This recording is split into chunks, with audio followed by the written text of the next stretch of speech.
premier élément, donc pré-burnout, ben, t'es pas bien. T'es pas bien, c'est-à-dire tu as toujours un peu mal à la tête, tu as des barres au niveau donc du front, tu as des barres ici au niveau donc des tempes, tu sens que tu as le cœur qui tape fort par moment, et puis dès que tu commences à travailler, tu as l'impression que le corps se met à chauffer, et puis surtout le matin, tu n'as pas d'énergie. T'as pas d'énergie. Tu es obligé de prendre un café, et ça c'est important. La personne, si elle prend pas de café, ben, tout le matin, elle n'arrive pas à se mettre, si tu veux, en énergie. C'est un petit peu comme un diesel, il n'y a pas le turbo.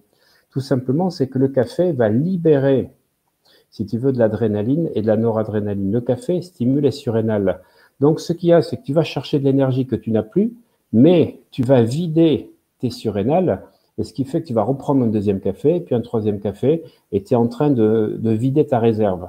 Donc, si tu veux, le premier symptôme, c'est quand tu es fatigué le matin, que tu n'as pas beaucoup d'énergie, et qu'il te faut prendre un café, deux cafés pour commencer, si tu veux, la journée. Et je connais des gens qui, des fois, prennent 3 ou 4 cafés, qui prennent la cigarette, parce que sans ça, ils n'ont pas le stimuli. Mais, en même temps qu'ils n'ont pas d'énergie, ils sont pas bien.